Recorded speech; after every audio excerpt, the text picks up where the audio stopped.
के प्रतिष्ठित शिक्षण संस्थान केजीएमयू में लव जिहाद के मामले में प्रशासन का बड़ा एक्शन देखने को मिला है। यूनिवर्सिटी की फैक्ट फाइंडिंग कमेटी की रिपोर्ट के बाद प्रोफेसर वाहिद अली को इंचार्ज पद से हटा दिया गया है। आरोप है कि प्रोफेसर वाहिद अली ने धर्मांतरण को लेकर आरोपी डॉक्टर रमीज को मदद पहुंचाई थी। वहीं यौन शोषण और धर्मांतरण मामले में आरोपी डॉक्टर रमीज मलिक के संबंध दिल्ली ब्लास्ट के आरोपी डॉक्टर शाहीन के भाई डॉक्टर प्रवेश से भी मिल रहे हैं। तो ये शायद कल एक मैडम ने वीसी मैम की तरफ से एक ऑर्डर आया है। एक ये रूटीन प्रक्रिया है, शायद बहुत दिनों से ड्यू थी, लेकिन इन प्रोसेस वो हो नहीं पाई थी। तो मैडम ने कल ये निर्णय लिया, वीसी मैडम ने, कि अब ये से चेंज करा जाए। तो इसी को ध्यान में रखते हुए उन्होंने इसे किया है। अब उसकी हेड रश्मि कुशवाहा और साथ में 2 और जूनियर डॉक्टर्स को बनाया गया साथ में। तो ये सारा जांच का दायरा एसटीएफ में आ गया है, तो वही इसकी जांच कर रहे हैं। इसे लेकर जांच एजेंसियां हर एंगल से तफ्तीश में जुटी हैं ताकि हकीकत के तह तक पहुंचा जा सके। मैं यही कहूंगा कि ये हमारे जांच के परव्यू में तो था नहीं।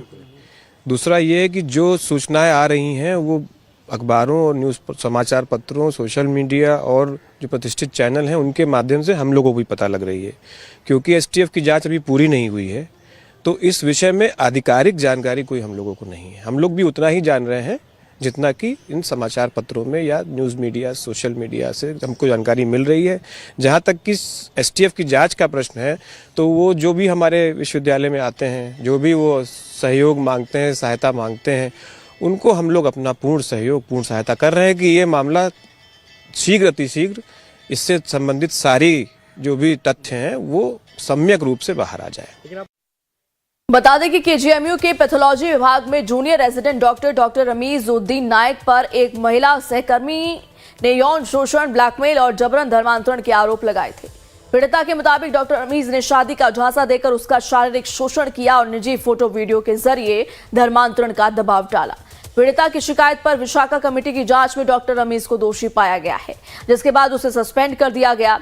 बीजेपी ने इस पूरे मामले पर अपनी चिंता व्यक्त की है और दोषियों के खिलाफ सख्त कार्रवाई की बात भी कही है। बहुत गंभीर मामला है और इतनी गंभीरता से इसकी जांच हो रही है। जो तथ्य सामने आ रहे हैं वो बेहद खतरनाक हैं और चिंता में डालने वाले हैं। देश की सुरक्षा के लिए भी खतरनाक है, समाज को जोड़ने के लिए भी खतरनाक है। जांच पूरी नहीं तो जांच अभी जारी है। बड़े बड़े गंभीर मामले जिस तरह से निकल के आ रहे हैं, तो ये आने वाले दिनों में इस तरफ बहुत ध्यान देना होगा। सरकार ध्यान दे रही है, कानून अपना काम कर रहा है, और मैं कहूँगा कि जनता को भी ध्यान देना होगा। जनता को चाहिए कि ऐसे तत्व जो संदिग्ध लोग हैं और जो एक जिहादी मानसिकता वाले लोग हैं, उनसे सतर्क रहें, उनकी गतिविधियों पर ध्यान रखें, और गतिविधि अगर संदिग्ध मिल रही है तो जो उचित स्थान है वहां इसकी सूचना अवश्य दे। केजीएमयू में धर्मांतरण के खेल की चर्चा इस समय पूरे प्रदेश में हो रही है। हर कोई इस बात को लेकर हैरान है कि कैसे एक शिक्षण संस्थान में इस तरह की गतिविधियां चल रही थी। युवा अन्य तमाम स्थानों पर हिंदू युवतियों को अपने प्रेम जाल में फंसाकर धर्मांतरण और लव जिहाद का बड़े स्तर पर सिंडिकेट चलाना चाहता था।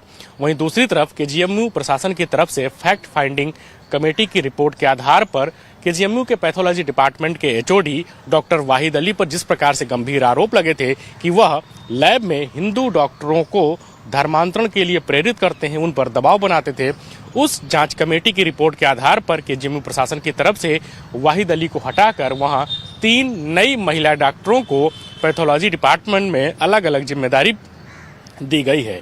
देखना दिलचस्प होगा कि आने वाले कुछ दिनों में एसआईटी और लखनऊ पुलिस की जांच में क्या कुछ और बड़े खुलासे होते हैं, और आरोपी रमीज मलिक की बात हो या परवेज के जो तार निकलकर सामने आ रहे हैं,